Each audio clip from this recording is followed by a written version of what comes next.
Assalamualaikum warahmatullahi wabarakatuh.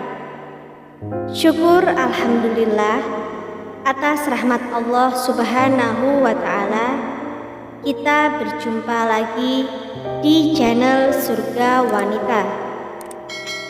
Semoga kita semua selalu dalam lindungan Allah Subhanahu wa ta'ala dan dalam keadaan sehat walafiat. Amin ya rabbal alamin. Sahabatku seiman yang dirahmati oleh Allah Subhanahu wa ta'ala, setelah Nabi Muhammad Sallallahu Alaihi Wasallam wafat, mengapa istri yang ditinggalkan tak boleh menikah lagi? Istri-istri Nabi Muhammad Sallallahu Alaihi Wasallam adalah ibu bagi orang-orang beriman. Itu sebabnya setelah Rasulullah Sallallahu Alaihi Wasallam wafat, istri-istri beliau tidak boleh menikah lagi. Imam Syafi'i dalam kitab Al-Um menafsirkan Al-Quran surat Al-Ahzab ayat 6 mengatakan bahwa kaum mukminin diharamkan menikahi para istri Nabi tersebut dalam keadaan apapun. Para istri Nabi Shallallahu Alaihi Wasallam itu diserupakan dengan para ibu karena besarnya hak mereka atas kaum mukminin, dan juga karena diharamkan menikahi mereka. Ujar Imam Syafi'i, Allah Subhanahu wa ta'ala berfirman, wa azwajuhu ummahatuhum, istri-istri Nabi adalah ibu-ibu mereka. Quran surat Al-Ahzab ayat 6. Dalam tafsir Kementerian Agama dijelaskan, karena Rasulullah Shallallahu Alaihi Wasallam adalah bapak dari kaum muslimin, maka istri-istri beliau pun adalah ibu-ibu mereka.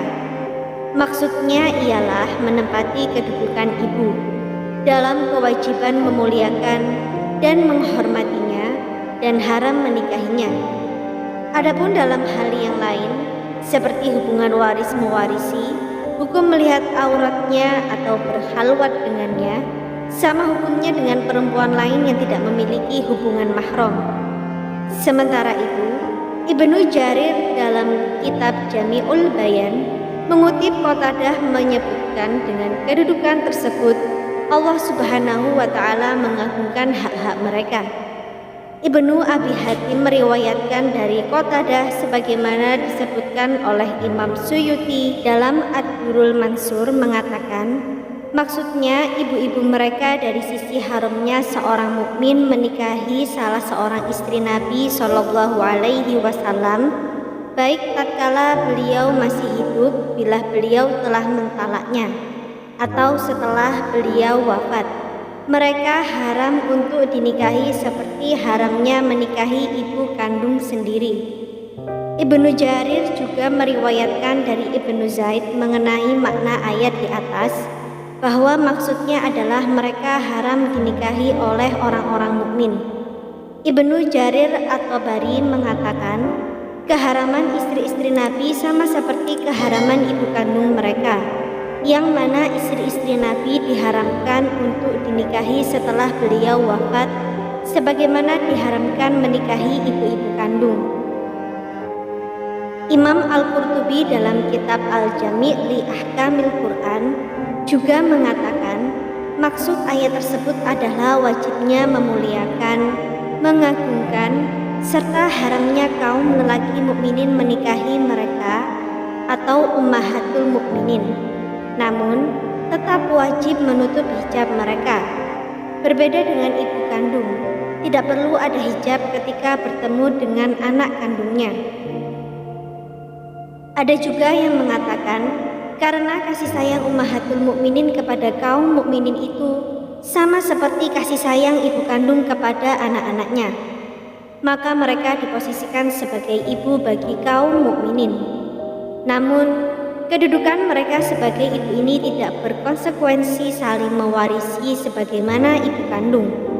Kemudian boleh juga menikahi anak-anak perempuan ummahatul mukminin. Kedudukan para istri Nabi Shallallahu Alaihi Wasallam sebagai ummahatul mukminin tidak lantas menjadikan anak-anak perempuan mereka menjadi saudari-saudari bagi kaum mukminin. Syekh Islam Ibnu Taimiyah berkata, umat Islam telah sepakat atas haramnya menikahi ummahatul mukminin setelah Nabi wafat, juga sepakat atas wajibnya memuliakan mereka. Mereka adalah ibunda kaum mukminin dalam hal kehormatan dan haramnya dinikahi. Namun, mereka kaum mukminin dalam masalah kemahroman. Oleh karena itu, tidak boleh bagi seseorang yang bukan kerabat mereka untuk berhalwat atau berduaan dengan mereka, sebagaimana bolehnya seorang laki-laki berhalwat dan safar bersama mahramnya. Ibnu Katsir mengatakan, maksudnya mereka adalah ibunda kaum mukminin dalam hal kehormatan, haramnya dinikahi, berhak mendapatkan permuliaan, penghormatan, pengagungan, akan tetapi tidak diperbolehkan berhalwat dengan mereka. Haramnya menikahi mereka ini tidak menjalankan kepada anak-anak perempuan mereka dan saudari-saudari mereka berdasarkan kesepakatan ulama. Semoga apa yang kami sampaikan kali ini bermanfaat bagi kita semua dan menjadi jariah soleh.